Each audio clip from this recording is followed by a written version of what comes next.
Hey, what is going on, SMT Nation? It's your boy, the SMT. Just wanted to do this follow-up video to the Spectrum Auction 107 that just got its assignment phase completed.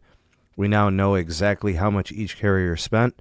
We know where they spent it, how much Spectrum they got, and how much of a game changer that C-band is going to be for all wireless carriers, from Verizon to AT&T and T-Mobile, and to the least of everything, Dish. Anyways, what I want to do is give you a walkthrough of everything that we know now about the Spectrum auction and how the carriers are going to utilize and likely leverage this newfound Spectrum, and what it's going to do to their business, how they'll monetize it, and, like everything, we'll just kind of unpack it. Now, we did do the live stream last night, and those videos are kind of long, but we had a great panel. I want to thank, Carlos and Zero Cool and, Tyrone from Tech Life and Moose, and everybody, and it was great. It was a great episode, and I'll go ahead and I'll, link it here so you guys can check it out if you want to watch it. But what I'll do is I'll go through everything here. So without taking as much time as the live stream, this should give you everything you need. Pictured here on the screen, we'll start with Verizon. Verizon went huge with C-band. They ended up spending, with closing costs, about $53 billion. Very, very close. Pictured here on the screen, you'll see the top 20 markets for Verizon, where they are going to have a lot of the Spectrum. Very, very, very scalable product here, what they're going to be offering with this. They've got some markets with 140 megahertz, some with 160, some with 180, and there are some with 200, and they're not pictured here, but these are massive amounts of Spectrum that is going to bring huge capacity to their network. So areas like Syracuse and Rochester, you'll see also notable there, they've got 180 megahertz. You look at Cleveland, Ohio with 140, Orlando 140, Detroit 160. These are huge allocations, okay? And what that's going to do is it's going to offer big capacity, not just for mobility, but I think this is going to open the floodgates for their home internet product. It just feels that way. They can offer very, very good speed with the C-band. This is going to be some combination of N77 and N78, and we're so excited about it. Anyways, you'll notice that there are blocks identified. Block A is Spectrum that is going to be available at the end of this year, December of 2021. Block B and C are going to be available in the second part of the clearing of the Spectrum from satellite when they decommission it and then repack it for wireless use. That'll be available at the end. Is it December of 2022? But I think it's 2023. I got to look again. It's been a while since I checked on it, but that is going to be available later. So the Block A is a very, very important block of Spectrum there. And actually, Verizon successfully won on all of it, which explains why they had to spend so much money on the Spectrum. They paid top dollar. Now, they did actually make an agreement or reach an agreement with AT&T, allowing AT&T to utilize some of the A block until their B and C block becomes available. So obviously that probably helps with cost, offset some of the clearing costs. They've got that monetary agreement. So it'll be available in a 60-40 split. Verizon will launch 60 megahertz channels early in the onset of Block A scaling. So you'll see 60 megahertz channels from Verizon and 40 megahertz channels of AT&T. And then they'll do a Spectrum swap later in 2023 when everything is freed up between blocks A, B, and C. So Verizon's going to have huge capacity. They've got an incredible tower density in a lot of markets. They're going to have C-band, which is N77 and N78. They'll have the band 48 CBRS. In some situations, you'll see like 60 megahertz of unlicensed, along with Verizon also deploying 30 to 40 megahertz of licensed. And of course, they can combine that, aggregate it, and get some really incredible throughput. They'll also continue to scale the millimeter wave. And, that's going to keep all their mid-band and low-band free of congestion. And, whoever can get that access to their home or to their business and utilize that for the home internet, that should continue to flourish. They really do offer tremendous potential capacity.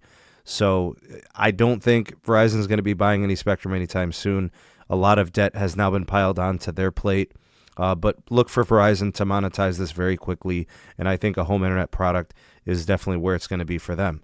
Now, if you look at this next sheet, and this one is going to highlight everything for AT&T, you'll see that they did not buy as much spectrum as Verizon. One could argue that they didn't need as much, but you can definitely see the difference in the spending. They basically spent half as much as Verizon did. So they're around $27.4 billion when you include their clearing cost. You'll see a lot of their top markets there identified. You've got 80 megahertz in most cases. Some places they got 100 and 120 megahertz, but they really did big things too in C-band as well. You'll see that they took care of their really important markets. They spent over $2 billion in LA. They spent over $2 billion in New York, very similar to what Verizon had to do to take care of those critical markets where the market share is very high and you need that capacity. You'll see that in my hometown of Cleveland, Ohio, they're going to have 80 megahertz of C-band as well. So Verizon's going to have a pretty sizable C-band deployment, and so is AT&T. So I'm super excited about that. Those are their top 20 markets. You'll see Boston, Philly, San Francisco. Those are the bigger markets, but you'll see some other ones to round out the top 20 like Detroit and Orlando and Cleveland, as well as Seattle, Minneapolis, and San Diego. So not as big and scaling as Verizon, but clearly they are going to have a pretty nice capacity layer on their network as well.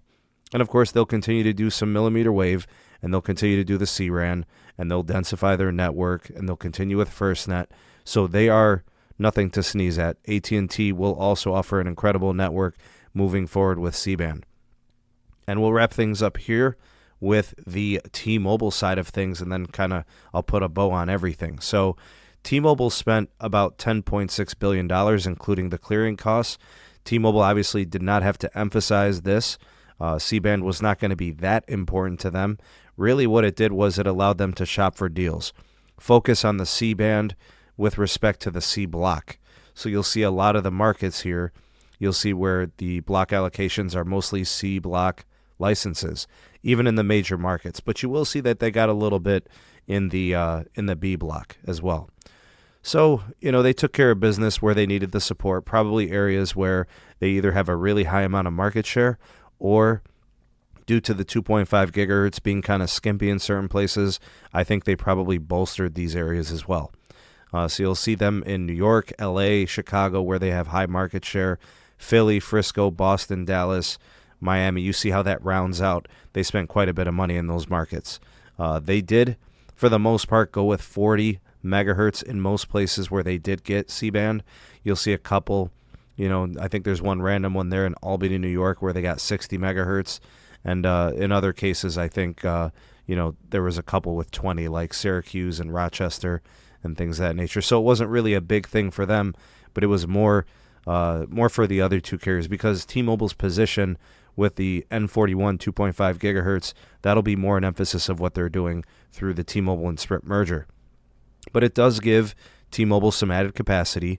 N41 is their primary capacity layer, but this will supplement N41 quite nicely in specific locations where they need it. And I think what this is going to do is we'll actually see T-Mobile start to scale small cells again. They haven't really been talking about that or doing it under the N41 deployments. They've been focusing on macro sites. I think they'll probably have to return back to small cells if they're going to do the N41 combined with the C-band. I think especially with the C-band, it'll be something that they revisit. Now, what I want to turn your attention to is the total spectrum holdings now for the carriers. You've got T-Mobile with sub-6 gigahertz spectrum at a depth of 345 megahertz. Very, very deep, very extensive portfolio of mid-band. Obviously, the T-Mobile and Sprint merger did them a lot of good. It put them up in a good place with 140 to 160 megahertz of the 2.5 gigahertz, the Clearwire spectrum. So that's a majority of that. But they had their own spectrum that they owned as a standalone T-Mobile network before the Sprint deal, and now they get a little bit more, obviously. So they're looking pretty good. They will remain the spectrum leader, if there is one, in terms of the sub-6 gigahertz mid-band and low-band. You'll see that they have millimeter wave as well, although they are not really deploying it. They do have it. That's probably going to be an emphasis of their network probably in like 4 or 5 years. But as of right now, it's not really something they're paying close attention to, more on the back burner. Now, Verizon, on the other hand, just changed the game. Okay, they literally just flipped the script, because prior to today, Verizon was the most spectrum-starved carrier. They literally just changed everything. They go from the weakest position to number 2, right? AT&T was much further ahead of them. Prior to today, AT&T was at a spectrum depth of like 170 megahertz or something like that.